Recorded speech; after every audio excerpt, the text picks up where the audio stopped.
За эхлэх үү. 1 2 3 бая.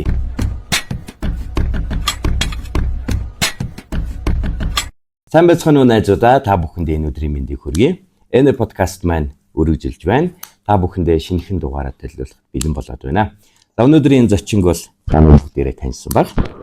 Миний хамгийн дотны хөндлөж явдаг бас эртний найзгаа бас урьж оролцуулж байна. Ингээд Q+ гэж хэлэх нь зөв үү? Зөв. Q+ клубын эрхлэгч манай DJ Төвшин маань миний урилгыг хүлээж аваад надтай бас яриа өрнүүлэх гэж сууж байна. За юуны өмнө өнөөдрийн мэндийг хүргэе. Өдрийн мэнд. За шинэ жилийн баярыг сайхан шинэ жилээ сайхан өгсөн биз дээ. Сайхан 25 он ч бас их гоё гарч байгаа шүү дээ. Төвшөөгөө би шинэ жилээс өмнө оруулъя гэж утсан. Даанч яг нэг ажил мэргэжлийн онцлогоос хамаарат бас маш их завгүй байсан. Тэгээд шинэ жилийн дараа уулзахаар бит хоёр тов авлаад өнөөдөр уулзч байна. Бит хоёрын өнөөдөр ярих сэдэв бол тодорхой.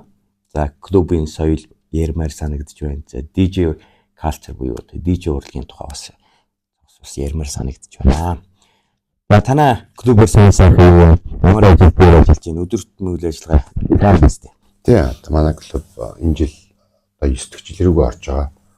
Тэгээд үндсэн зорилго маань 9 жилийн өмнө Улаанбаатарт нэг 20 жил яг доктортой үйл ажиллагаа явуулдаг тийм бас домог болсон газрууд байх хэвээр. Тэгээд бас үндсэн зорилго дээр өөрийнхөө хэлсэн байдаг.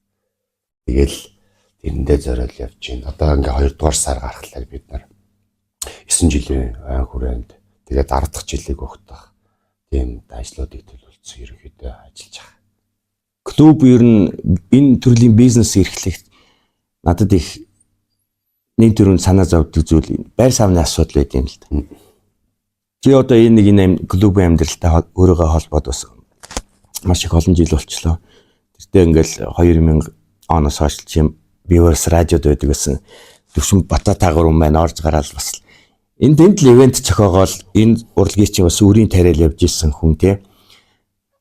Одоо ингээд клубүүд борооны дараах мөх шиг маш их болчлоо л да. Клубүүд маань ер нь одоо чиний бодлоор шүү гэхдээ те ямар шүү төвшөнд байна, хөгжил нь хэр байна. Одоо чи бас гадаад дотоод бас ажил амралтаар ч гэсэн хувийн асуудлаар ажиллаар ч гэсэн явдаг баг. Гадаадын барууны нөгөө клубүүд бидний клубүүд ер нь ямар шүү төвшөнд. Яг одоо жишээ нь клубыг одоо ранклах ч юм уу эсвэл одоо хөгжлийн төвшингийн ярихын тулд залуучуудын хөгжил одоо мэдрэмжтэй тэр зүйлийг шууд ярих хэрэгтэй. Энэ шалтгаалж одоо жишээ нь ямар хотуудын ямар залуучууд гой байгаас шалтгаалж клубүүд нь өөрсдөө гой байдаг тийм. Дэлхийд номер 1 2 3 гэж ихсэн клубүүд бол тэр бол ерөөсөө хүний хөгжилтэй шууд холбоотой зүйл байдаггүй. Одоо commercial газруудад ерөнхийдөө дандаа тэр ранкуудыг тогтоож өгдөг.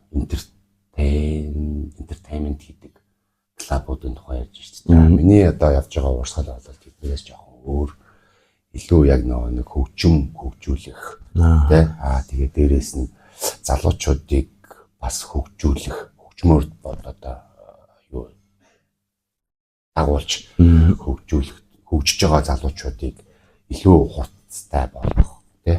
Тэр тал руугаа илүү байдаг болохоор танай клубын Q+ бол концепц нэг тийм юм биш үү? Ер нь бол яг хөгжмийн хувьд бол бас илүү бас underground тал руугаа явах. Үндсэн зорилготой. Тэгээд тэр төрлийн хөгжмийг сонсдог тэр төрлийн хэв маягтай залуучууд ихэнх дандаа артист юм уу эсвэл нэг тийм юмыг харах өнцөг нь өөр залуучууд байдаг учраас тэр хүмүүсийг ерөнхийдөө мөөгшүүлж олон болгох тий тэрийгээ дагаад нийгэм маань ч гэсэн өөрчлөгдөж гоё болдог. Одоо жишээ нь хамгийн том жишээ нь гэх юм бол Q+ 9 жилийн хугацаанд үйл ажиллагаа явуулж хахад манай клуб одоо цагтаагийн байгууллагт зодоон, зохион янз бүрийн асуудлаар бүртгэгдэж байгаагүй жишээтэй. Энэ юу вэ гэхээр энэ төрлийн хөгжмийг сонсдог хэв маягтай залуучуудын ертөнцийг харах өнцөг нь өөр, зорилго нь бас өөр хөгжсөн гэсэн үг. Шууд утгаараа болол. Тэгэхээр би бол энэ залуучуудыг улам болгох ёстой. Тэгээд нэгээ дагаад хотын клубүүдийн соёл юмнууд өөрчлөгдөх ёстой. Тэгээд түрүүний нөгөө нэг борооны дараах мөг гэдэг шиг энэ одоо хөгжил нь угаасаа явах ёстой байсан. Өнгөрсөн одоо 20 хэдэн жилийн хугацаанд энийг бол одоо Монгол улсын одоо бодлого юмнаас болоод гацсан амар олон жил 20-од жил гацсан байдаг. Яг одоо жишээ нь миний үеийн залуучуудын одоо хөгжлийг бүр яг ингээд гацаагаад 20 жилээр бүр яаж гацсан? Одоо нөгөө нэг архитай тэмцэх, дуурал хундатай тэмцэх хууль гарснаар иргэдийн төлөөлөгчдөөс шөнийн одоо 12 цаг хүртэл клубүүдийг ажилуулдаг болгосноор энэ ингээд залуучуудын хөгжил, хүсэл мөрөөдөл амар олон зүйлийг гацаасан тийм зүйл болсон байдаг. Би бол энд одоо маш их харамсаж явдаг. Яг өөрөө яг энэ дунд нь одоо буцлаад яг ажиллаад явж исэн болохоор бүр өөр дээрээ амар мэдэрсэн болохоор хэрвээ энэ одоо 2000 оны өмнөх нэг Улаанбаатар хотын найлфай чинь чөлөөтэй байлаа шүү дээ. Одоо клубүүд амар гой том байлаа. Тэгэл амар олон клубүүд тэгэл яг entertainment-аар явдаг, pop хөгжим сонсдог байсан ч гэсэн яг нэг клуб хөгжих төвшөндөө эн чинь ингээд яваад идэг. Клуб гэхлээр заавал арх угаал согтоол нэг ингээд идэг газар бол биш. Ерөнхийдөө бас хүн чөлөө цагаа зөв одоо стрессээ бас өөрийнхөө хүсснээрээ эрхчлөөдөө тайлснараа дараа нь хөгжих бас тэр зүйл нь бий болдог гэж би боддог. Тэгэхгүй бүх юм нь хаалттай. Ажлаа тараал гэртээ хараад тий гэрийнхээ хоолыг идэл тэгэл унтаад өглөө босоод ажилдаа явах юм бол хэсэг хугацааны дараа хүний деградацид орно л да. Нэг сонирн болно шүү дээ. Ямар ч юм би яг тийм юм нэг өөр дээр үдсэн болохоор энд бол нэлээд харамсаж байна. Энэ хууль угаасаа тэгээд сая би бодсуулаа л та нэрээ бас айгу тушаа болсон хууль. Тэгээд юм болгоныг ингээд нэг харлууч харагдуулах гэдэг тэгээд бас нэг хүмүүсийн л хийсэн балгийн үр дагавар юм болов. Мэдлэггүй, мэдрэмжгүй, судалгаагүй. Тий, судалгаагүй тийм хүмүүс одоо ажил хийж мэддэггүй тийм хүмүүсийн гаргасан одоо тэмцэж болно шүү дээ мэдээч тий. Бүх л газар янз бүрийн аргаар тэмцэж байна. Тий. Яаж тэмцэх вэ гэдэг нь тэмцэл чинь бас аль аль талдаа ашигтай байх хэрэгтэй шүү дээ тий. Татвараар юм уу эсвэл бодлогоор юм уу нөгөө л чансаа тогтоод юм яа тийм тий. Одоо энэ левелээс дээш ингээ клубүүд 4 цаг хүртэл ажиллана байрна гэдэг юм уу. Одоо тэгээд 2021 онд ковидын дараа л одоо нөгөө нэг энэ night life чинь тавигдлаа шүү дээ. 2001 онд одоо энэ би тэр одоо энэ ажлыг хийсэн хүмүүст амар дург байхгүй. Нэмд орж гэж хөлцөн юмны сайд бас өвөө байна. Тэ? Тэр хүүхдийн ордны хүүхдийн байгууллагын дарга байсан болормоо. Тэр хүн чинь бүр яг энийг бүр гардаж хийсэн. Тэ? Хүүхдийн байгууллага, залуучуудын байгууллага тийм олон жил тууштай ажиллаж исэн тийм хүн байж ийм бодлогогүй зүйл хийсэнд нь би маш харамсаж байна. Одоо ингээд төсөөлөл л да. Би одоо ингээд за ажил ингээд 18 цагт тарлаа. За нэг за ингээд хувийн ажил гэж. За нэг 8-аас хойш би нэг найдад болдог клуб орё гэж бодъё. Тэгэл төгжирсээр бол 10 цагт очив. Тэгээд 10-аас 12 цагийн хооронд тийм төхөөрөмж сулаа мэдрээ сайхан байх. Тий, одоо нөгөө нэг монголчууд ч өөрсдөө бас хүний хөгжлийн хувьд нэлээд бас хөгжсөн. Тий, Аазтаа бас нэлээд дээгүүр орох гэж би боддог. Тэгээд тэр чинь хэв маяг нь угаасаа яг ингээд гадны одоо жишээ нь залуучууд яаж байдаг вэ? Яг тэр шиг угаасаа байгаад сурцсан. Одоо арай ажиллаа таарна нэг 7-оос 8 цагийн хаалтад нэг газар найзуудтайгаа уулзсан. Тий, юм ярьж суун оройн хоол, тий, лаунж гэдэг ингээд юмнууд байж чад. Яг 11 өнгөрөөгөө за бүжиглэх юм уу яах юм караоке юм уу эсвэл хийх юм уу гэж сонголтуудаа хүмүүс өөрсдөө хийж байгаа шүү дээ. Тэгэл яг бүжиглэх дуртай залуучуудын клуб руу ингээл ороод ирэнгууд тэгээд энэ амин гол нь хууль нь хэрэгжээгүй. Одоо жишээ нь хүсэл сонирхлоороо явж байгаа, бор зөргөөрөө явж байгаа бид чиг залуучуудад маш хүнд тусна. Жоохон юм албан тушаалтай ч юм уу эсвэл юм даргын хөвгтийн газар маажрууд бол энэ хугацаанд ажилласаар л ирсэн. Тэр нь болохоор яг ингээд өөртөө нөгөө нэг юм commercial хөгжим тавиал тэгэл одоо ингээд нэг хэл ахуул өгд юм уу яа. Судлуудыг өөртөө ингээд зохицуулаад явдаг. Тийм болцоогоо нөгөө нэг яг өөрсдийнхөө явдаг хүмүүс бол нэлээд хүнд жилүүд байсан. Хоёулаа нэг ярианыхаа эхнийх таарч байна. Тий. Зөв. Гэхдээ энийг бол ярих нь хаанч ярьж байгаагүй хин ч угаасаа энэ сэдвээр ярьж байгаагүй тэгээд дотор ингээд байгаад байдаг зүйл. Анзаарсан болоод би одоос нэг оны өмнө нэг нэмд орж олон тэр болормоо хоёрт зориулсан нэг тийм Facebook дээр пост хийсэн. Ухаа хүмүүхтэй чимчээгээр нь дуудаад гівгэн ингэж амар уурдаг байхгүй. одоо чинь тэр яагаад тийм болсон бэ гэсэн чинь 2016 онд тэр Гүржийн Тбилис гэдэг хотод байрладаг Хиди гэдэг лейбл болон клуб Q Plus-та яг адилхан нэгдсэн байдаг. 16 онд. Тэгээд би сая тэдний лейблээс нь Гүржээс нэг артист урьж авцгаад клубээр тоглуулаад тэгээд тэр талаар ярилцсан. Тэгээд тэрнээс өмнө би бол Хиди гэдэг клубын одоо удирдлагууд одоо залуучуудаа төлөөлж одоо засгийн газартаа одоо ингэж мэдээлэл солилцдог, харьцдаг ч юм уу. Тэгээд засгийн газар тэдний одоо үзэл бодлыг сонсдог ч юм уу.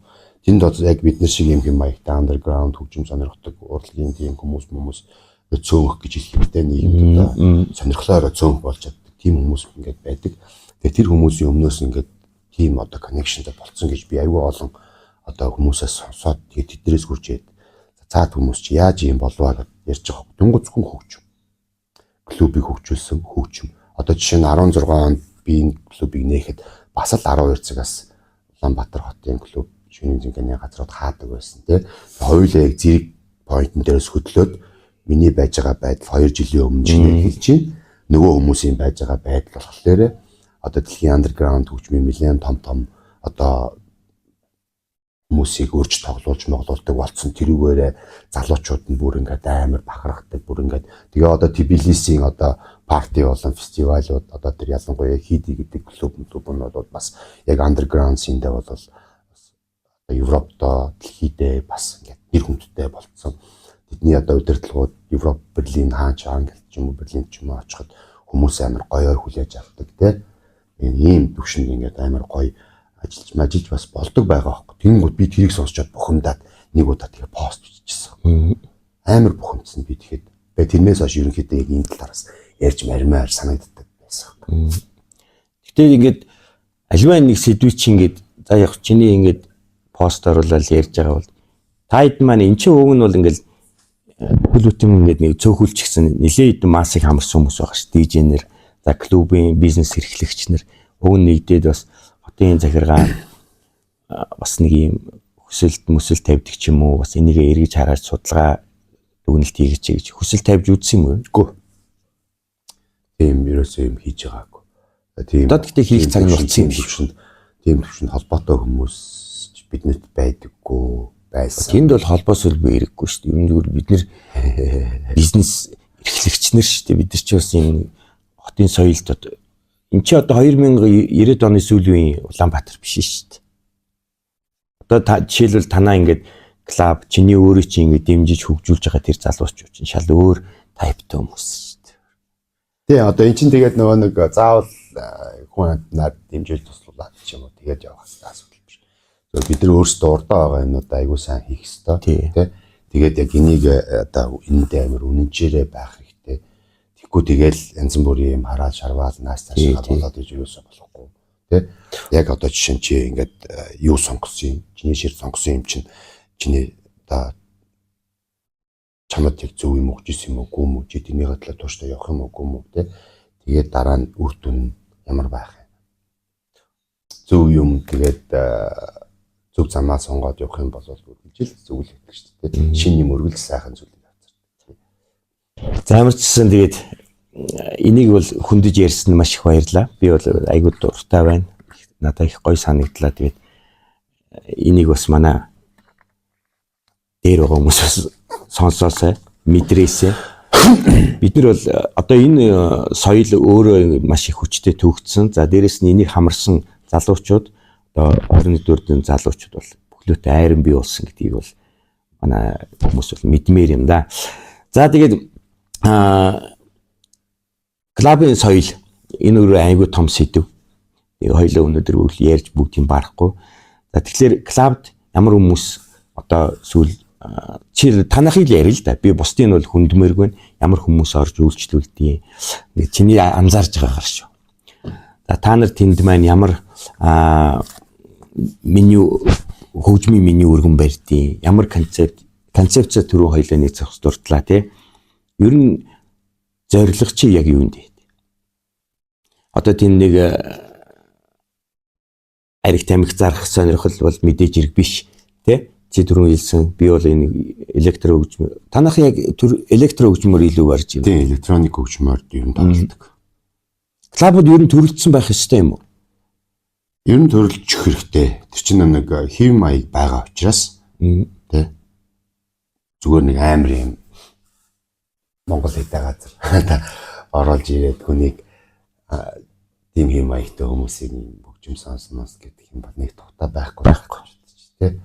Тэгэхээр ягаад заавал тэр одоо underground club юм конкрет юм мөнгөтэй тэгэл basement center байдаг бай тэр чинь угаасаа шууд тэр хүмүүс юм хэв маягтай шууд холбоотой болж тэгж мэгж явна. Одоо тэгээд дэлхийн номер 1 клуб тэр DJ Mag-ийн клубуд чинь ягаад заавал тийм тансаг масаг VIP ширээтэй тий. Сая $1,000 table booking-тэй байдаг байдаг. Тэр амьдралын хэм маягтай одоо жишээ тийм амар мөнгөтэй ганган загварын хүмүүсийг жишээ нь агш газар оруулж ирчээд суух ширээ байхгүй зогсоогоор байж гэх юм бол тэр хүмүүс хэм маяг тохирохгүй. Өөрсдөө тавхгүй мэдрэх хөгжим сонсомоор байх юм бол орж иж болно нээлттэй. Хэрвээ чи сууж хүүхэн харах ч юм уу тий. Ингээд өөр таашаал авах гэж байгаа бол Q+ чинь шууд утгаараа. Зөв. Энд бол нэг номер бол хөгжим данс. Танаа дээр ер нь одоо ингээд шин залуучууд нэлээд хандлт хийдэг байх л та. Яг энэ нөгөө DJ урлаг руу орж байгаа DJ хөгжмийг, электро хөгжмийг сонгосон залуучууд. Та нар тэднийг бүгдийг ингээд бас мэдээж хэрэг сонсож үздэг л байна. Одоо ер нь тренд юу болж байна? Залуучууд юу сонсоод, юу яа? Ер нь залуучууд улмал хурдалж байна, улмал хүндэрч байна. Тэр нь илүү надад бас гой санагдаж байгаа. Бид нар ч анх ингээл эхэлж байхдаа бас гой хурдан хөгжим тоглодог байсан. Одоо тэр тухай одоо клуб pop тэгээд бодвол дэш амар хурдлуулсан тий. Шууд харагдаж тийж угаасаа тэгж хэлсэн болохоор хүний өөрчлөлт угаасаа дандаа л угшаа тэмүүлэл хүчтэй хурдалсан тий. Тийм байгаа учраас залуучууд маань ч гэсэн яг тэрийгээ дагаал. Тэгээд Q+ манай одоо газрын хувьд бол яг 21-ээс нэг 24 насны залуучууд орж ирээд байгаа юм уу. Зарим ганц нэг хөгжим тайртай хүмүүс бас мэрсээр орж ирнэ тий. Ерөнхийдөө бол манайх нэг тийм коллеж маягтай. Тэгээд нэг 24-5 маа хүрээд ирэхлээр хүмүүс өөрсдөө сонголтоо хийгээл гоё хэллээ коллеж маяг. Зүйлийн нэг яг тэр 9 жил анзаарч байхад коллеж маягтай л. Гэхдээ энэ төрлийн бизнес хийхэд энэ төрлийн арт урлагтай холбогдоход техникийн маш их өндөр үзүүлэлт шаарддаг тийм. Одоо техник сүүлийн залуучууд амар зэвсгэлсэн байна. Одоо бүх юм нээлттэй болсон байна. Одоо та хэдийн үед бол хэцүүхэн дуулсан шүү дээ үндэлэхэд. Одоо бол өсрөнгөө хөгжсөн байна. Одоо захын залууч нь л гоё юм аваад тавьчих, гоё ингээд өнөр гарын зэвсэг бол бүрэн зэвсгэлсэн байна шүү дээ. Дуртай юмдаа яг залуучууд бол яг ингээд чинь хүний хөгжил яваалаа юм л да. Одоо чинь бид нэр бол нэг тийм моримтлал гэж юм мэддэг хүмүүс шүү дээ. Олоод үрчээл олдохгүй бол хатаасандаа гарманд гараа хичээл явж байсан юм. Одооны залуучууд ч юм бол яг бас нөгөө нэг юм амар олон юм үзэж харж байгаа гэдэг юм уу олон хүн дагдаг гэдэг утгаараа ч юм уу тэр хүмүүсээсээ сурах юмнуудаа амар сураад яваад байгаа хөө. Тэнгуут ч одоо мөнгө олох юм бол тэрийг одоо жишээ нь дараагийн мөнгө олтлоо хэрхэн зарцуулах вэ гэдэг юм уу эсвэл би юунд дуртай бай тэрнийг авахын тулд би юу хийх ёстой вэ гэдгээ боддог болсон ч юм уу тэ нэг жоохон өөр төвшөнд байгаад байгаа л та. За тэгээд клубын амьдрал бол ойлгомжтой. Энд бол өдөр тутмын үйл ажиллагаа байна. За ингээд өнөөдөр жишээлбэл ингээд тэр артистын тулд ивент гэж нэг том салбар байна. Одоо чи өөрөө ч гэсэн маш их олон ивентүүд дээр очиж бас өөрийнхөө сетийг тавьдаг байсан. Одоо ч гэсэн тавьж байгаа. Манайд одоо ковидос хойш нэлээд том ивентүүд хийгдэж байна. Хамгийн том ивент бол би яалтгүй одоо манай Монголын тэргүүлэх хамгийн том хөгжмийн наадам Playtime-ыг нэрлэмээр байна те. Тэрэн дээр бас танайх нь чи өөрөө бас маш их идэвхтэй оролцдог. Жил болгон ингээд намраас хойш сешн хийгээд одоо эрх зүүн тоглох дижнүүдэд та нар ингэ тодорхойлдог тий сонголтоо хийдэг. Энэ талаар яриач энэ үйл ажиллагааны талаар. Одоо ямар концепцээр явдгийг, ямар шалгуураар хангаж одоо та нар сонгодгийг, хэдэн тэнд одоо талбай бий болдгийг. Playtime фестивал ч н одоо маш олон тайз майз Улаанбаатар хотын бас хамгийн том. Би тийм болохоор Fire Stage гэдэг нэг стейжийг куратор хийдэг байхгүй. Тэгээд тэрнийхээ одоо лайнаар бүх юмыг ерөнхийдөө яан за тэгээ боломж болцоогоо ашиглаад бас өөрийнхөө клубын дууралтаа бас өөрийнхөө стейж дээр байлгахыг зорддог. Яагаад гэдэг вэ гэхээр би одоо 17 онд хамгийн анх нэг Void гэдэг саунд систем анхныхаа спикерийг хувьдаа авсан байдیں۔ Яг тэгээд тэрний дууралт нь надад амар таалагддаг. Одоо нөгөө юм онгоцны мотор шиг цагаан мөн биз дээ. Технологи нь амар өвөрмөц. Тэгээ одоо тэрнийхээ бас дууралтыг өөрийнхөө стейж дээр бас илүү гоё байлгах. Надад ягаад чинь тэр саунд систем дэлхийн бусад саунд системүүдээс хамаагүй бас төрүүлсэн юм шиг мэдрэмж өгдөг. Дууралтын хувьд, технологийн хувьд яг гоо жоохон сүулт гарч ирсэн болохоор хүмүүс нэг мэдгүй. Тэгээ жоохон үнэтэй байдаг учраас бас хүн болгонд бас аваад байж бас чаддгүй тэр төрлийн байдаг байхгүй. Тэгээ тэрнийхээ бас дууралт юм мэдрүүлж ирсэн. Ингээд өөрийнхөө саунд системийг ашиглаж тэн дээр ингэж ажилтдаг. За тэгээд Playtime фестивал ч өөрөө нэг амьд хөгжимтэй, тэгээ электроник хөгжимтэй юм хөгжмийн фестивал учраас би бас өөрийнхөө стейжийг бусад стейжүүдээс яаж өөр байх уу, байлгах уу гэдэг амар олон асуултанд бас ажилтдаг. Тэгээд яг одоо жишээ нь өөрийнхөө сонирхдаг хөгжим электроник, breakbeat, drum and bass гэдэг ер нь жоохон тийм хүнд өвдөр урсгалуудын хөгжмүүдийг acid дууралттай, хүнд дууралтын хөгжмүүдийг ерөнхийдөө аль өөрийнхөө стейж дээр тоглуулах. Тэгээд шууд тэр хөгжмөөр нь тэгээд хэмнэлээр нь залуучуудаа сонгол оруулцдаг.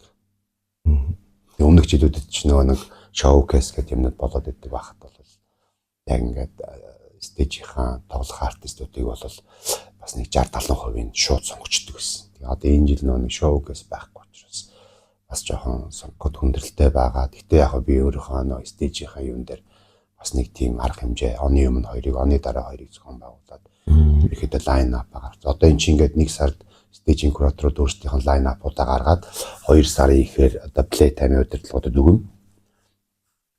Тэгээд 2 сар манай тайзан дээр энэ тоглоомгууд чинь Playtime-ийн тэр нь аваад шууд нөгөө нэг дизайныхаа ажилд ороод артистуудын нөгөө нэг юунууд гаргаж чийдээ лист гараал тий. Нэрнүүдтэй постерууд гаргах хэрэгтэй. Тэгээд тэрнээс өмнө одоо ямар стейж дээр ямар артистууд тоглох хэрэгтэй юм ингээл тий. Нэрнүүд чинь ингээд явж байгаа. Гадаадынх нь та нар өөрсдөө холбоо тогтоох хэрэгтэй юм нэг бол энэ Playtime өөрөө хариуцж авчирч явах хэрэгтэй юм. Бид нар өөрсдөө холбоо тогтооно. Тэгээ нэг одоо жишээ за танай стейж дээр энэ жил нэг 2 гадаад артист үгээ танай стейж дээр 3-ыг гэдэг ч юм тий. Тэгэл би одоо өөрөө яг ямар артист тоглуулмаар байгаа юм бас залуу танаа нөгөө юу таарсан залуучуудаа бас ярилцж байгаа л. Тэгээд нэг нэлээд олон артистууд дундаас сонголтоо хийж байгаа. За энэ хоёрыг авцгийг санал оруулангууд шууд Playtime-ийн багаас холбогдол тэгэл асуудал шийдэгдэнэ. Ер нь ингээд хичнээн юм стейж байт юм бэ. Одоо манай Гамболд нэг куратор хийж явах шиг байна. Одоо чи нэг хийж явах шиг байна тий.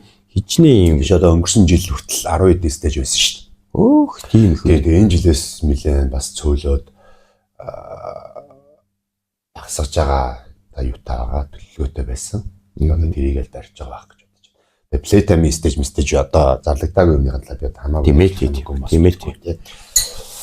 Ямар ч гэсэн гоё байна. За Playtime-ээс гадна бас хөдөө орон нутагт бас гоё ивентүүд хийгддэг болсон байна. Одоо тэр Арангаа аймагт одоо тийм сар мар өргөжилдэг ч юм уу очиж үзээгүй л дээ. Тэгэл тэнд бас л манай дижнүүд очиж бас нэлээд л бижинүүлдэг юм шиг үлээ. За хотод бас зуны энэ 3 сар ч юм цогцоо загвал ивентүүд паринууд болдог болсон байна. Эдгээр дээр ер нь ингээд таад маань бас зөвхөн ингээд дуу хөгжмөө тавиад сетэ тавихаас гаднаас заавар зөвлөгөө инструктороор оролцдог та нарт хандлт ирдэг үү? Үгүй тиймэрхүү юм байхгүй шүү дээ. Тий. Одоо нэг олон юм руу бас ингээд ятгүй би яг ингээд тиймэр байгаа. Яг юу хийж байгаа тэрийгэл хийжтэй. Нэг өглөөс ингэж Playtime-ийн нацад дорж нэг пост оролцсон байхгүй. Энэ жил 16 онд 17 онд 16 онд энэ жил шин тайцтай болмаар байна. Хий энийг авч явах уу? Би босоод ирсэн. Тэгээ би тэр үед жоохон сэтгэл санааны хямралтай. Айгуу тийм ганцаараа мэдрэмжтэй. Жоохон тийм онцгүй байсан байхгүй надад. Тэгээ би өглөөс ирээд байжсэн. Яг сэрэл уцаа ингээл угсан ч хамгийн дөрөв тэр пост нь гарч ирэл. Дөрөв гут нь би шууд гарч ороод чат бичсэн. Би тэгэхгүй. Тэгсэн чинь за болж ин лайн апаа явуулчих. Тэр нэг хэдэн сард ч хэлээд байна. 5 сард ч 4 сард ч.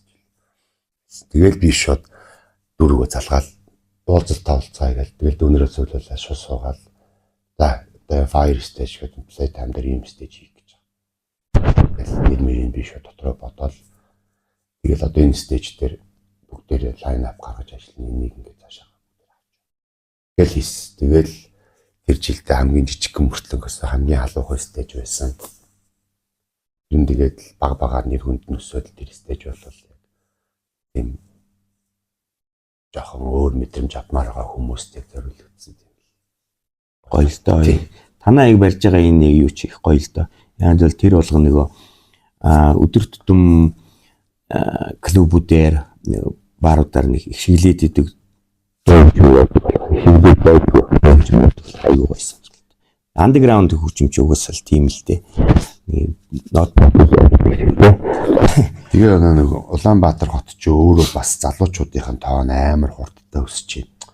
Одоо ч бүр ингээл язгалсан 19 соттой залуучууд орж гарч чадахгүй тий. Баар.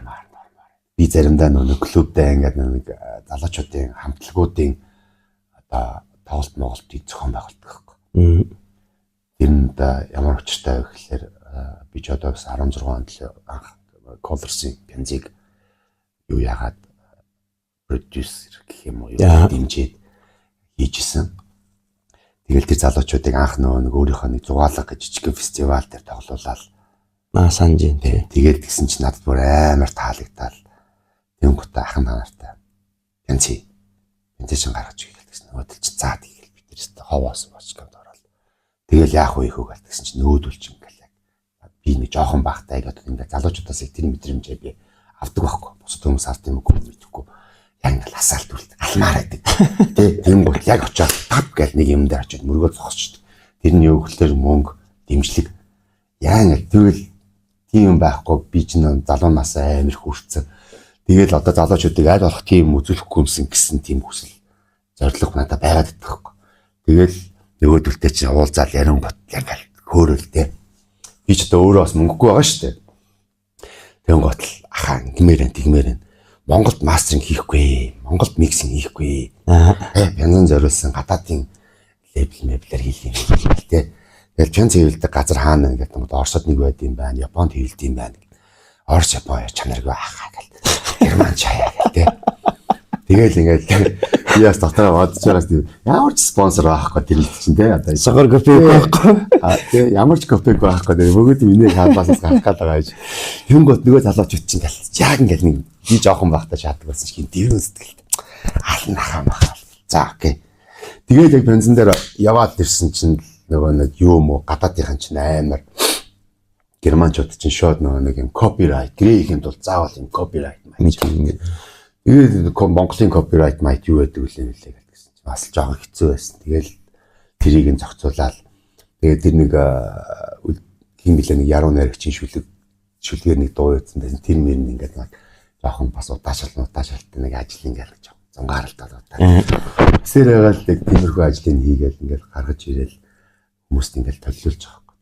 Амар их юм болж байгаа. Тэгээд зүгээр нэг ингээд хамтлагт орж ирээл наа энийг пензолгоод өгч гэж байгаа юм бод биш. Бүр ингээд зэрэг басна ингээд явж байгаа. Тэглээ өгч. Тэгээд тэр залуучуудын тэр нэг юм хийм сэтгэлийг харж байхлаа. Шаасл дээр байна. Тэгж яаж тэ. Тэр шиг одоо ингээд нэг залуучууд залуу хамтлагууд надад ингээд таалагдтал. Хамгийн гол нь тэр нь айгуу чухал те таалагдах. Тэрнээс зүгээр ингээд 5 бачка нийлчихэд юу ч хамаагүй шаагаадах юм бол таалахгүй шүү дээ. Тэгэл бас нэг өөр мөр гой мой байж таалан тэдний тоглолтыг зохион байгуулсан гол нэг нэг 19 2-тай залуучууд чи орж ирнэ. Уучдаг гээл те. Дөнгөт Монголын хууль чи 21 байдаг учраас би мэдээж бизнес эрхэлж байгаа хүн бас нутаг дэвсгэрт амьдарч байгаа хүн хуулиар мэдээж те. Тэр хүнд тайвна. Тэгээд нөгөө иттэй ч даалцж байгаа юм чи клуб дотор. Хулгай гарууж идэх гээл тусны самаа аудиум оруулж ирээл те. Алаан болгож байгаа. Тэгэхээр тэр голоор нь яг цагдаа нар угаасаа яг орж ир шалгаж малгадаг. Тэгэл ямар ч асуудалгүй байхын тулд би нөгөө залуучуудаа тулж ажиллахгүй хин гуугаал цагийнхын цагнаад яг ингэ. Тэгээ одоо тэр залуучууд чинь одоо нэг жилийн дараа 21 хүрэн гот пир гэл орж ирнэ. Тэгээ намайг Q Plus-ыг нээснээс хойш л ер нь үе үеэрээ ингээл пир гэл нэг жил 2 жилийн зайтай. Тэгээд колорсийнхантай би одоо 16 он танилцчихад 20 21-т залуучууд хүүхдүүд байсан тий. Тэгсэн чи одоо бүгдээрээ 30 өрцгээсэн. Амар хурдан бид нар жоохон баг чи нэлээд удаан байж иж ахвалсан шүү дээ. Гэсэн чи одоо бол уушлаараа танилцахад дүү байж 5 жилийн дараа ахвалсан яаж байгаа юм зүгээр амар хурдан. Тэгэхээр ингээд тэр яагаад тэгж харагдаад байна гэхэлэр урд нь бол нэг хүн ам цөөхөн ингэж удаан өсдөг байсан. Одоо бол яг нэг залуу ингээд байж ах тэрнийг тойроод шууд 40 50 залуучууд дүүнэр нь байж байгаа. Тэнгууд амар олон хүн зэрэг ахаа гэдэг нүдэн харагдангууд гээс ахвалаад амар эвгүй байгаа. Тэр нь бас амар nice. Одоо чи ер нь тэгэл амар прогресстэй явагдаж байна л да. Залуучуудын миний түрүү хэлдэгчл тэр аахгүй. Залуу айрын бол амар болцсон. Үнэхээр олоолаа болж. Тэгээд тэдний хамгийн гол нь бас их гоё болцсон. Сонсдог юм нь өөртөө 10 найз байл гэхэд 10 төрлийн юм сонсож байна. За бүгдээрээ тэрэндээ бүр психомания болоод бүр ингээд бүр ороод гүнлүүнээр судалдаг болчих. Одоо яг мэдээллийн хэрэгсэл айгүй нээлттэй болцсон. Өөрөө дуртай юм аа ингээл интернет бидний үед чи одоо тэгэл бас тэгээд бие биендээ бас амар гоё хүндлэлтэй ханддаг. Тий. Зөндөө анзаарч байгаа шинээсэн шиг. Яг ингээд нэг 5 6 найзууд байгаа мөртлөөс өөр хөгжим сонсдог. Гэхдээ хизээч бие биенийхээ хөгжим. Яг үнэ. Доошоо идэггүй хаан зан гэж. Тий. Гэхдээ манай үеийнхэн ч бас амар шүү дээ. Өөртөө таалагдахгүй. Өөрийнх юм ялзаагаар би наах гал дараад идэв шүү дээ. Шаагаад яваад байдаг тий. Манай үеийн найзууд гэснээс би бас нэг 2 хүнээс асуумар санагдаад. Тэгээд өмнө нэг юм дээр гардаг ш. Төвшин бата өөрөө гардаг ш. Бата өөрөө хоёр маань сайн уу? Юу хийж байна? Одоо энэ нэг чиглэлийнхаа гоё ма хийж гин үү хийхгүй байна уу? За ер нь бол яг бид нар нэг тийм амар уулзалтахгүй байгаа хувийн амьдрал тэгээд бизнес бүх юм тустай байгаа учраас ерөнхийдөө анзаараад тахт бол өөр өөрсдийнхөө юмнуудыг хийгээл бас явцгааж байгаа. Тэ өөрөө бол яг MP-г аваад явж байгаа тэ. Яг хатуураад нэг ивент юмнууд. Silence White. Тэрийг бол хийхэ болчоод бас удаж байгаа байна. Тий. Тэрийг бол би бодохдоо бол болох ёсгүй гэж боддог. Айгуу гоё байсан. White-ийг авч хаяал Silence гэдэг хөгжмийн фестивал байх хэрэгтэй байсан. Тэр нь жоохон ер нь залуучууд амар их бэлддэг байсан шүү дээ. Би санаж байна 12 оных хүмүүс амар их тэг чи нөгөө хин талигч Лавка маань амьд байсан. Тэгэл намайг Хайланд цагаан хувцас бэлдээр юм л дээ. Тэр фестивал чинь өөрөө анх гарч ирэхдээ нэг транс хөгжмөөр одоо суурилж тэгээ транс хөгжим чинь хүнийг амар тийм мөрөөдүүлдэг одоо тухайн үед юм нисгэж мисэгдэг тийм одоо мэдрэмж өгдөг байсан. Тэгээд тэр цагаан хөнгөн угаасаа тэрнтэйгээ холбогдож явж байгаа л тэгээд транс хөгжим байхгүй болоод тэгээд нэг хэсэг тэр юу identity гэдэг санаачилсан компани байж байгаа шүү дээ. Sensation White. Нэг хэсэг хаус хөгжмөд хийх гэж оролдоо. Тэгээд угаасаа хаус хөгжмөд чинь угаасаа ямар ч тийм сүнс байхгүй, тийм нэг зохиол мохол бичих боломж байхгүй ч юм тий. Транс хөгжмөдөр чинь боллоо нэг үлгэр шиг юм аяма яваал галаа чинь амар зохиол мохол бичээл бүр ингээл цирк мэрк үзүүлбэрсээ бүр амар тийм том фестивал хийдэг байлч. Тэгээд сүүлдээ тэр нэг гоё хийх гэж оролдож зүгээр нэг Silent Sensation White-аараа явах гэж оролдоо. Тэгээд сүүлдээ дэлхийдээч тэр White зогсоол тэгэл Монголд ч бас ерөнхийдөө бас тэгэл зогссон баг. Гэтэ тэрийг бол зогсоохгүй бас аваа явах болов гэж бодож ирсэн тгийг. Яг нэг сэрэх хөлгүүд тэгэл найдал байж байгаас. Одоо тэгээд энэ наадам гэдэг үгийг би бас онцгож бас асуулт тавьсан юм л та. Одоо ингээд Монголд одоо олон улсын ийм фестивал зөвхөн энэ төрлийг шүү. Одоо электро, dance хөгжим за тэгээд ийм DJ culture-ыг ингээд дэлхийн томоохон байлаг DJ-нүүд явж наадам хийж болдог юм. Бол шүү дээ болохгүй юм байхгүй шүү дээ. Одоо тийм наадмууд зөндөө болдог үст. Тийм дэлхийд дээр одоо электроник хөгжмийн фестивалууд зөндөө болчих шүү дээ. Бид нэр одоо тэнд одоо орох цаг нь болсон юм шүү. Ингээд гоё тэр сүлжээнд нь ороод бид нэр одоо аюу гоё цаг үе ирж байна. Одоо тэр нэг фестивалуудын одоо эзлүүд ч гэсэн өөрсдөө бас тэр гоё цаг үеийг олж хараад байгаа юм шиг. Фестивалууд дээр айгуу тийм нээлттэй юунууд хөтөлбөрүүд аягүй их зарладаг болчих. Энэ жилээс бүр амар анзаарч хэд хэдэн фестивалууд дээр энэ рүү ороод бүртгүүл өөрсдийнхөө юмыг өгөх. Заавал нэг эйжент ч юм уу нэг лейблээр дамжуулж ингэж ажлыг төвөгтэй болгохгүй амар гоё болгоод гоё тийм цаг үе ирж байгаа байхгүй. Тэнгуут одоо жишээ нь чи авьяастай байх юм бол өөрийнхөө юмыг хийгээл явуулчих. Тэ? Тэр чин тэр хүмүүс таалагдах юм бол чи хизээ нэгэн цагт яг тэр фестивал дээр нь тоглоно. Заавал одоо нэг тийм лейбл тамрагдаад яг тэр замд байж л байгаа л да. Гэхдээ тэрнээс илүү товч зам одоо тэр нэг юм хөгжтийнхээ юмд орцсон. Энэ жилээс бүр амар анзаарч байгаа.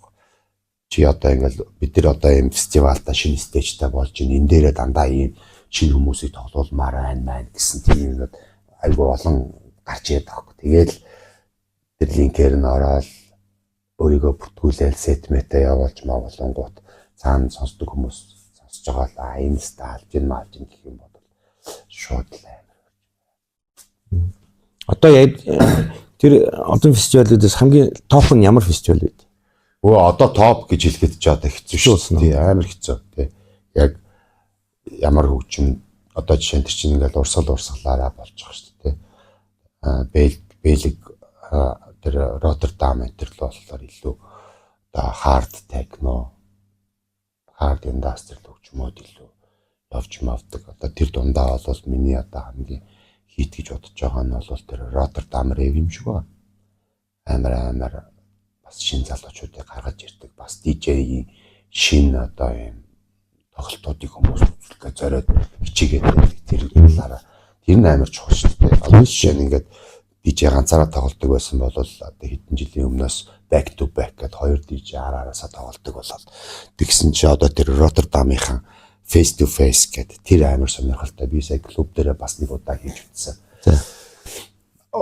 Хоёр DJ яг ингээд өөрөөсөө стапыг ингээд тавиад өдөөдөөсөө хараад хоёр трекер ингээд хэлсэн. Тэгээд ингээд нон стоп тийм нон стоп юм. Тэнгуут DJ-гийн бас скил тэрэн дээр чинь бас илүү юмуд харагдаж марагдах юм байна. Амар гоё юм. Тэгээд гих мэтчлэн тэнгуут Роттердам рэв бол миний бодлоор бол яг тэр хард индастриал техно синдэ бол бас толгой зөгж байгаа. Араас нь тэгээд Бэлжим бас ордог л баг. Бэлжимийн одоо гарч ирж байгаа шинэ артистууд бол бас одоо дэлхийн техно фестивалуудын бас headline майнуудаар байнга явж байна гэл тэ. Хаус хөгжмийн фестивалууд бол бас одоо Амстердам ч юм уу тэ. Бас үлдээ бүрийн зүүнүүд Аз одоо энэ төр Таиландын Wonderfruit мод гэх фестивалууд бас гоё л болоод багш байгаа тэ. Манай хоёр хөрсд бас лаглаг юм байна л тэ. Хятад Орсын сигнал гэдэг нэг фестивал байдаг гэж дуулталаа. Тэгээд тэр нь одоо бас яг амар хөгжөөгөө. Тэгээ одоо сая сүүлийн хэдэн жилийн цаг үеийн байдлаас болоод гөрхөө жоохон гацалтай. Юу нэг Оросууд бас 20 дараас тий. Одоо би санаад байдсан шүү дээ. Баг хаус баг гэдэг болоогүй болов гэж бодсон шүү дээ. За нэг тэр фейс контролтой та нарыг яг нөгөө дүнгиж эхлээ тавиад бүжигнүүлж захтаа Оросууч амар техно механик сонсдог байсан шүү дээ. Тийм артистууд их төрөөлтэй, панкууд ихтэй. Тий. Одоо манай Монголд юу байд юм нөгөө? Миний нэг өөрийн сонирхдаг их дуртай нөгөө брейк данс за тэгээд нэг хип хоп юм клубүүд энэгээр дагнцсан юм хөгжим тавьдаг, бүжиглдэг газрууд байд юм уу? Байгаа бах уу? Байгаа юу? Би өстө сонсоогүй юм. Одоо бид нар чинь нөгөө жоохон багтаа ингээл электроник хөгжим MP гэж явж байгаа. Монгол улсад бүр хипхоп хөгжим байхгүй болчихсон шүү дээ. Тэгтэл нь тултал нь сурталчилсан ахын буйнаар ах биднийг бас аагаар тултал тэмцсэн. Монгол улсын ямар ч хөдөөний бааранд орсон яг ингээл транс хөгжим, хаус хөгжим явдаг тий. Бүр тэгтэл нэг 2-3 жил бүр тийм болтол нь бас та нар чи бүр би сандын хөгжим бүр тулгасан. Цомгууд гаргаал цуврал болгож CD гаргаал тий. Цомогч байхтай нөө микс комплект. Тэр чи айгууд хэрэгтэй зүйл болж ирсэн. Тэр үуч яг тэгээ дээрээс нь радиогоор бид нар айгүйх ярьдаг байсан. Тэгсэн. Радиогоор чинь бас би санжийн ирж нэг юм өгөө тавьдаг байсан шүү дээ. Өөрсдийнхээ сегментийг тавьж байна. Тэгэл артистуудыг танилцуулж тухайн үед бас цөөхөн ч гэсэн залуучууд нь сонсч монсоод бас тиймэрхүү юм айгүй хийдэг. Одоо бол яг ингээл клубүүд ер нь төрөлжиж байгаа. Одоо жишээ нь тэр I Love гэдэг газар бол дандаа хипхоп юм биш үү те. Тэднийх юм байна те. Тэгэл одоо яг Монголын нөгөө нэг яг юм жинхэнэ хипхопуудад тоглолт юм уу мэдэхгүй байна. Тэгэл нөгөө нэг юм хипхоп артистууд бол тэнд бол байнга тоглож идэм байл шүү дээ те. Яг зөв те. Тэгэл би нэг яагаад энэ яриаг хүндсэн хэрэг төвшөө. Ер нь ингээд альва зүйл ингээд төрөлцчгөөр их айтайхан байдаг байхгүй ингээл за ресторанууд чи ингээл за Итали ресторан, Аз ресторан гэл гэдэг шиг манай ингээд FM радионууд ч гэсэн төрөлцчмөр санагдаад байдаг байхгүй. Би өөрөө нэг тэнд олон жил ажилласан. Радио тэгж болох уу те? Болно. Тийм үү. Бид нар ингээл өөрсдөө чи ч гэсэн ингээл Европт явж байхад, Америкт явж байхад ингээл машин дараа сонсохоор амар байдаг байхгүй. За жаз сонсъё гэл нэг суугаа солиход жаз явж идэх байхгүй. За нэг R&B, soul, hip-hop сонсъё гэл харууд юм гээл явж. Тэгээ яг одоо чинь Монголоос өөр газар радио бол ер нь жоохон хөгжмөөр суурилдаг тий. Тий, хөгжим. За мэдээж хэрэг сүүлүүд бол юм ток радионууд нэлээд хүч авцсан. Яриа бол хизээч одоо хоцрогддог. Гэхдээ бол гол суурь нь бол хөгжим шүү дээ. За сонгодог радионууд юм. За тэгээ country music радионууд гэл амар байхгүй. Хүн яг сонсъё гэсэн юм аа сонсчдаг. Түнс бол all in one нэг кофе шиг ингээ нэг сахар юм. Тим клубүүд бас маш их байдаг байхгүй. Ингээд орохоор тэр угаасаа байна л да. Тэр чинь угаасаа тийм хим маягтай хүмүүс байгаа юм чинь байж л. Тэгэл нэг очоод нэг DJ-г аль ахтай юм дуу тавьчих харамтлаа тий. Надад бол тийм юм ерөөс тохиолддог. Одоо Анаач угаасаа тийм тохиолдох ямар ч боломж байхгүй. Би бол ерөөсөө тийм юмтай очраг. Тийм юмнаас ер нь хол. Дээрэд бол байсан уу? Дээрүүд бол угаасаа бид нар чинь нөгөө нэг анх ингээл хөгжүүлж ах чинь хүмүүс тэгэл pop хөгжим сонсдог байсан. Тэгэл тэрийг яас нэг тавих дуртай биш. Тэгэл өөрийнхөө нэг ганц нэг дуртай дууг ингээл тавих гал оруулангууд мянган үнэ бүжгийн талбай хов хоосон болчихдог байлаа шүү. Нөгөө юм сонсох гал Лазерланд тий ингээл диско нь 10 цагт эхлээл 11 өнгөрөөгөөл нэг хідэн хүн орж ирээл тэгэл 12 гэл яг ингээд буцалдаг байхгүй. Тэнгуут нь нэг 12-оос нэг 12:30 ч юм уу 40 ч юм уу яг нөгөө нэг дуртай юмнуудыг тавьж жагаад тэгэл маа гэл өөрийнхөө нэг дуртай дууг тавиаж очингууд мянган хайцсан гэмээр алга болсон шүү. Йоо өөрөөсөө зай санагдаж байгаа. Хайч чи хүмүүс гээ суугаашаад. Тэгээд нөгөө дуугаа зогсоогоод дахиад нөгөө дуугийн таангуцд пир гээл гарч ирээл инээдсэн шүү. Тэгж яагаад би нэг 2001 онд Лазерландын тэр захирлуудаас гуйгаад би нэг юм өөрөө нэг ивент хиймээр байна. Та нар ерөөс битээ оролцооч. Би зөвхөн өөрийнхөө хөгжмийг тоглолтод тийм ивент хиймээр байна. Тэгээд хийсэн байхгүй. Яг 1000 үнийн зөвлөл болж байгаа. Тэгээ яг 100% электроник 2001 онд шүү дээ. Яг 100% электроник хөгжим. Тэгээд Баатара гэдэг DJ Бата бид нэр тэр Лазерланд резидент байсан. Тэгж л нэг амьдралтай амар таашаал авч ижлээ. 1000 оны яг электроник хөгжим дээр. Яг тэр чинь нэг бол сонсдог хүмүүс бариад ирсэн байна. Тэр чинь нөгөө дүүн маа захирлын дүүн л ихчнэл яг Швейцарт амьдарч байгаа хурж ирсэн тэр өдөр нь таарад тэгээ бүр дуудаад баярлаад та баруун клубууд ийм л байдаг. Та нар одоо ингэж шахах хэрэгтэй юм хэрэгтэй гэл. Аста гоё маяг гэсэн чинь нөгөө за яг жинхэнэ захирал нугасаа pop хүн байсан. За попотай. Манай ширтэгтэй яг нэг поптой ч хэлсэн бол орлогоо бодлоо гэж байна. Өдөр тутам л нэг орлого байж гасан. Одоо клубүүдийн нэг зовлон тэр аятайхан нэг концепц тохируулж чаддгүй. За дээрээс нь тэгээ орлогоо бодод. Монголын зовлон тэр юм биш үү тий? Монголын зовлон нэг орлогоо боддог. Монголын зовлон одоо ингээд хин яг юу хийхээ мэддэггүй. Тодорхойлоогүй өөрийгөө. Тий өөрийгөө тодорхойлоогүй. Тэгэл одоо ингээд нэг л их ингээд юу ч мэдэхгүй байж салбар өссөн хүмүүс л шүү дээ тий. Барилга даарч тэр дуул урахад даарч тэр клуб даарч зүгээр ингээл орж ирээл нэг хэдэн хундаг арих зараад байж чинь гэж бодоод байдаг. Тэр чинь цаана маш том соёл явж байх хэрэгтэй. Ямар ч клуб тий чи одоо жишээ нь 40 нэмэх клуб ажиллуулж исэн ч гэсэн тэнд соёл байх хэрэгтэй. Тий одоо хипхоп клуб ажиллаж байгаа бол тэнд бас соёл байх хэрэгтэй. бопод явууж идэх хэрэглээ хэм маягаас ахуулаад юу вэ те тоглолт ментор таймд хөгжим дуугаралт бүх мэдлэг боловсрол бүх юм байж. тий тэр хүмүүдийг бүгдийг тэрнээс зүгээр л мөнгөтэй бачка Гой тогтчлолттой газар хийгээл уул ухаж орж ирээл тэгээд мөнгөө яах вэ гэж гаал тэнд нэг босон болоог 12 давхар байшин барайл эсвэл энд нэг баар шаагаал тий тэгээл нэг хэдэн жил баахан хүмүүсийг цуглуулж судлаа өмнө шааж байгаа л тэгээл байхгүй болол тампур маш олон хүмүүс бол тэгэж тампурсан шүү дээ. Тампурсан. тэрийг болол жоохон шал хэрэггүй юмд мөнгө зарж байгаа гэхгүй тэр хүмүүс 100 сая төгрөгөөр энд бүр амар гоё хөгжим аваад тавих хэвээр юм дээр 20 сая төгрөгийн хөгжим тавин готоо үлдсэн 80 сая төгрөгийн хан дээр жаазтай зураг шатчих واخгүй. Хэд ч хэрэггүй. Тий.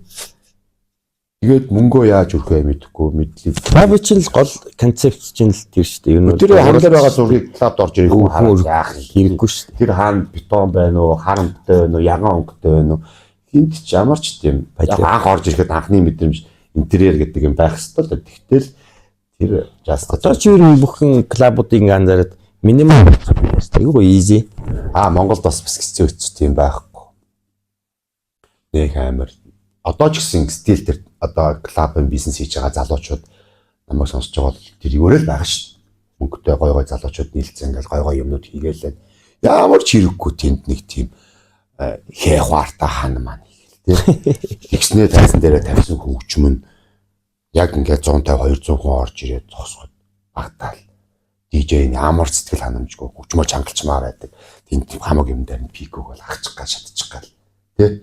Тэгээд ингээд нэг клабд ороод ирсэн ямар ч мэдрэмж авахгүй нэг юм тоотоод ийм өрөөнд гэрэлтэй өрөөнд ороод ирсэн шиг ингээд би нэг хараал тэ. Неоно. Тэгээд заавч юм хийж байгаа юм чинь тэр тал мал дээр жоохон мэдрэмжтэй байгаараа гэж хэлмээр санагддаг байхгүй. Ой илж явах хэрэгтэй. Тэгэхгүй тэгээл ингээд байх ёстой шүү дээ. Өөрөөсөө явж үзэж байгаа байж энэ газрууд ямар байна гэдгийг харсаар байж яг энэ дээд хийхлээрээ яг нөгөө ах нар шиг юм хийгээд идэх байхгүй. Тэ? Хэд чинь одоо шинэ гадагшаа яваад ингээд VIP section нь харах юм бол тийм амар тод мод биш шүү дээ, тэ? Бараг хин зогсож байгаа үгүй мэддэхгүй. Тийм байж VIP байж байгаа байхгүй. Тэрнээс биш ингээд ийм гэрэл дотор ингээд байж VIP биш шүү дээ. VIP чинь тэ ингээд тусдаа шал өөр зүйл байж байгаа шүү дээ. Одоо ер нь нэг үе бодвол гэхдээ дэлхий чинь ингээд өөрөө нээлттэй болоод орж гарах барьерууд чи өөрсдөө ингээд бас байхгүй болчлоо. Яг чиний хэлдгээр бол 100% дэмжиж байна. Альва бизнесийг хийж байгаа. Зөвхөн клубын бизнес хийж байгаа биш. Явж юм судлах үзэх хэрэгтэй. Нэг л мөнгө өрж байгаа юм чинь тийм. Нэгд эсвэл яг энэ салбарт хэн байна? Чадж байгаа хүмүүстэй хамтраад мөнгө оруулах зөвлөгөө аваад. Тий. Тэгээд чанартай ичиж зовх хэрэггүй хийх хэрэгтэй байхгүй. Тийм. Ерөөсөө асуудал шүү дээ, тийм. Ичиж зовх хэрэг. Хэрвээ чи чамд мөнгө байна, хэрвээ чи клуб хийх гэж байгаа бол одоо хинтээ уулзах хэрэгтэй, хэдэн л хүмүүс байж байгаа шүү дээ. Уулзаа зөвлөгөө аваад санаа нийлэх юм бол яваа энэд хамтарч ажиллана. Тийм биз? Тий, яг үнэ. Тэр хүмүүс чи юу мэдж байгаа вэ гэхээр чамайг мөнгөө юу зарцуулж. Энд чинь нэг Монголын зовлон юм биш үү? Нийлж чаддгүй. Боо амбицтэй хүмүүстэй. Юугээр яддаг гэж авирч тавраал гэдэг шүү дээ. Мөнгө байхад яд ингээл. Тий. За маш их баярлалаа.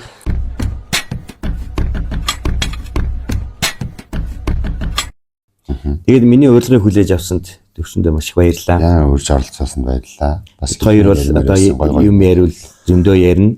Ямар ч сан playtime-ийн дараа би өөрөө бүр зорж очиж танаас тээж үзэн мэдэрнэ. Тэрний дараа хоёлоо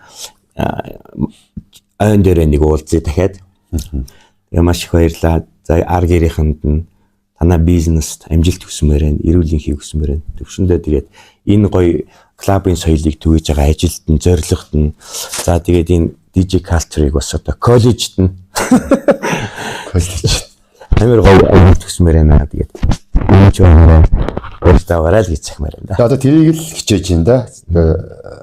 Шантрах үе зөндөл байна те. Тэ болчмаар хаяа явчмаар үе зөндөл байна. Тэгэл одоо хин нэгэн хийхгүй бодоод өөр хин хийхгүй шүү дээ. Тэгэхээр одоо хаяа явж болохгүй хийх ёстой юмнууд бодож байгаа санаж байгаа юмнууд маш их байна.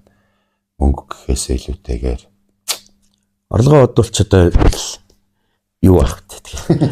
За маш их баярлалаа. Тэгээд өнөөдөр та бүхэнтэйгээ төвшнгөө уулзууллаа. Та бүхэндээ бас анхаарал тавьсанд баярлалаа. Дараагийн дугаар хүртэл түр баяртай. Ээ. Зөө